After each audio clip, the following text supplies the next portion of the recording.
you're sort of responsible for this. You were leafing through, while you were doing Winnie the Pooh in 2011, you're leafing through the Marvel database, and the title alone kind of grabbed you, Big Hero 6, so you went to the beautiful John Lasseter. And can you remember the pitch at that point? Were you convinced, oh, this is blockbuster material, or was it just a kind of a scratch? You thought, well, this might be something.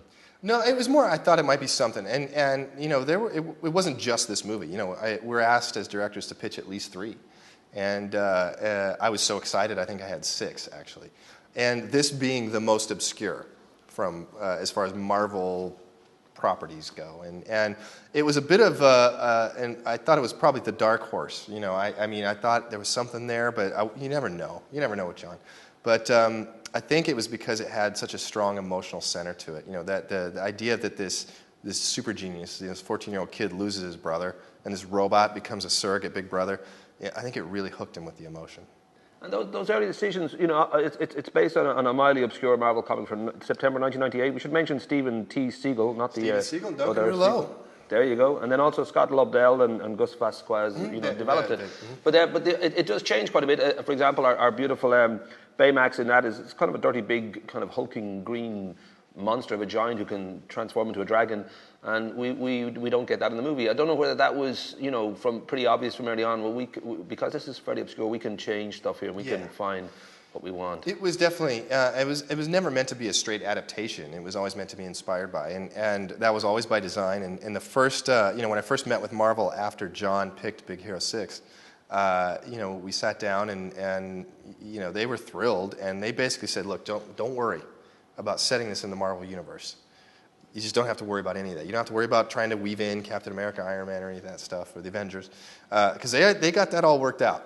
You know, and they were really excited to see what we would do with it, and really encouraged us to create our own world, and essentially our own alternate universe in this case, and that's what led to San Francisco.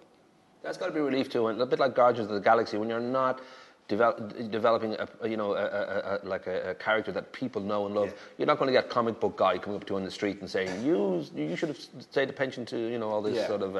So far, so good. We haven't gotten any angry fan mail. And actually, Duncan Rouleau and Stephen Siegel came to the premiere, and they love the movie. I mean, just love it. So I feel like, okay, if the creators are cool with what we did, then I think we probably did something right. Well, good old Baymax, he is quite iconic, and it's a beautiful image, halfway between Wall-E maybe and My Neighbor Totoro, and also looks at times like Khloe Kardashian in pajamas. But you went to the Carnegie Mellon University's robotic research. They're doing into soft robotics, and they basically had you at the word vinyl. Was it very quick once you'd sort of realised, well, we can actually make this guy... Yeah, it was the closest I've ever had to sort of a lightning bolt moment, you know. When I saw that, it was a very crude arm. You know, it didn't do a lot, but it was just an inflatable arm that made of vinyl and filled with air, and I think it kind of wiped toothpaste from the lab assistant's mouth or something like that. So it was very simple. But from that, you could just see, you know, the potential, the animation potential of it first and foremost. But the character himself, just the idea of him being sort of a healthcare companion. I remember when we got back from the trip, sat down and in 5 minutes had written, you know, 25 things you hear when you go to the doctor on a scale of 1 to 10. How would you rate your pain? You know, and you could see that would be very funny at certain points of the movie, and it could also be really poignant as well in a different context. So, like I said, it's the closest thing to lightning striking I've ever experienced. You haven't had a few minutes now to check your phone, so you may not be aware of this, but since about... Well, it's only last night, January 19th, 2015. The movie has taken the worldwide box office 428,739,000. Whoa! And of course, the Irish box office will add about another 500 million to that. Do you sort of feel at any point, well, no, I can relax, but this is just a victory ride. I don't have to worry about, you know, the reception of the film. That, you know, obviously you don't have to worry about the box office. Or when the film's finished, do you feel, well, now I know we've done the best we can. I can relax. I don't know what point you sort of switch off and say, hey, this is all right. We did a good job. Well, I you know, when you start to experience it with an audience, you know, look, the box office is great, and Oscar nominations and BAFTAs and Golden Globe stuff, that's all great. But when you actually get to sit in a theater with an audience and experience it and hear them laugh, you know, at all the parts that are funny, hear them kind of gasp at some of the cool action scenes, but then at the quiet moments, and the tender moments, the emotional moments, you just hear some sobs, you know. You're like, yes. No, but because it means that they're emotionally engaging with the film, and I still cry when I watch it at least 3 or 4 times. So it's cool that to be able to sit in the audience and experience that. I know your co-director Chris Williams can't be with us, but he went up to the plate with Bolt, and you've been up to the plate with Winnie the Pooh. But this probably always felt like it was going to be a bigger deal because right now Disney are what they like to say on fire, and there's a sense after Frozen, especially the expectation was going to be there. Yeah. Would you guys have been nervous? Would you guys have sort of kind of not slept maybe the night before it opens on the Friday or the weekend that it's going to open in the States? Yeah, it's interesting. By that point, we had done enough sort of internal screenings. We were feeling pretty good about it, but again, you don't really know. And that was the weekend, actually. It was coming out against Interstellar in the United States. And we did beat Interstellar that opening weekend, which is a pretty cool feeling. But yeah, we were, it's nervous. It's nerve-wracking. You never know how people are going to take to it. But, when you start getting the emails rolling in over the weekend and everybody's describing what the kind of business is doing, so it becomes very gratifying. It's good to be in that race because for most people, the last 6 or 7 hours of Interstellar kind of drags. So yeah, you're always going to sort of win once it was out of the gate. So you're pretty good there. There's Disney. I'm a big fan of Disney and Pixar and all that. And Disney had a great second coming in 1989 with The Little Mermaid. This is a kind of a third coming that's been spectacular because Frozen is is the biggest grossing movie of all time. Yep.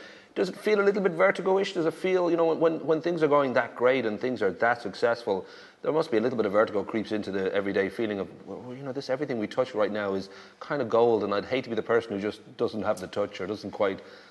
Well, I have to say, we don't take anything for granted, and you're never, even this film, we never expected it to do what Frozen did. I mean, that's once in a lifetime kind of stuff. But we do feel that we have a process in place of how we make these movies, and the maturity of the directors and the other filmmakers, and the camaraderie and the collaboration that we all have, where it is like being on a sports team that is starting to win championships and has found out a way to win together. So we have a process in place how we make these movies, how hard on each other we are. As far as critically, but we also will pitch in and help each other. There are a lot of those other directors came on to Big Hero and helped me out. Nathan Greno was a big help, who directed Tangled. Dean Wellens, who's one of our directors, storyboarded the flight sequence, amongst many others.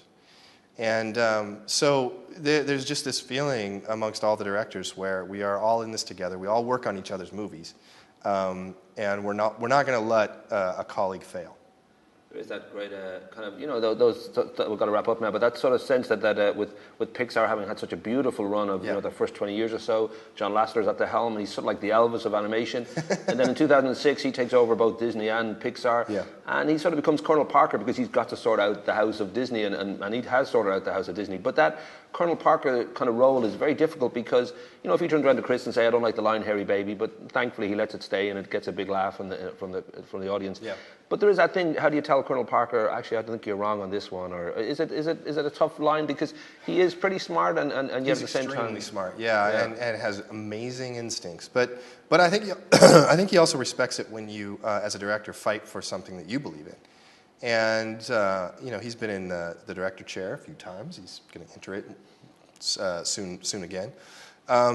So I think he knows how that feels, and so I think he respects it. And the thing with John is you just look at him as a colleague. I know he's our boss, but when he's working with us, it never feels like that. It just feels like he's a colleague, and he's there to help you make the film. And so you can have those kind of conversations without it ever becoming a sort of nerve-wracking kind of thing. He wants that kind of relationship with all the directors, that camaraderie. John told you to say that, didn't he? Yeah. Good, okay, lovely. Nice to talk to you, man. Good to talk to you, man. And what do you think Big Hero 7 will be out? I know that may not be that title, but there must be that automatic feeling of, okay, we got to go around this... No, we honestly haven't had those discussions at all, and we're going to take a really long vacation when we get back, and we'll see what happens. You deserve it, but I would think, just as a iconic looking figure, I think most people would be happy to see this guy in the poster again in any shape or form. Well, thank you, man. Appreciate it. Yeah, but have fun when you're here too. I hope you get a good time. Yeah. I think we're going to hit the Jameson distillery, so.